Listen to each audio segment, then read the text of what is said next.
കള്ളം പറയരുതെന്ന് പറഞ്ഞു. ആരോട്? മുഹീദ്ദീൻ ശൈഖ് റളിയല്ലാഹു അൻഹുവിനോട്. എന്താ പറഞ്ഞത്? കള്ളം പറയരു തെന്നുമ്മ ചൊന്നാരെ, കള്ളന്റെ കയ്യില് പൊന്ന് കൊടുത്തോവാ. മോനെ കള്ളം പറയല്ലേ. ഉമ്മമാരെ, ഏതെങ്കിലും മക്കളോട് ഇന്ന് വരെ ആത്മാർത്ഥമായിട്ട് ആ മക്കളെ പിടിച്ചു നിർത്തിയിട്ട് കള്ളം പറയാൻ പാടില്ല എന്ന് പറഞ്ഞ എത്ര ഉപ്പമാരും ഉമ്മമാരുണ്ട്? അതെങ്ങനെയാണ് അവർക്ക് പറയാൻ പറ്റുക?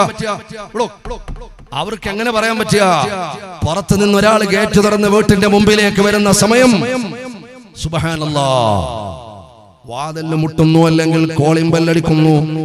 ചിലപ്പോ പൈസ കടം വാങ്ങിയ ആളായിരിക്കും അയാൾക്ക് പൈസ കൊടുക്കാനുണ്ടാവും. എന്തുവാകട്ടെ, ഉപ്പ ചെറിയ കുഞ്ഞിനോട് പറയാണ്, മോനെ വാപ്പ ഇവിടെ ഇല്ല, കാസർഗോഡ് ടൗണിൽ രാവിലെ പോയതാണ്, വൈകുന്നേരം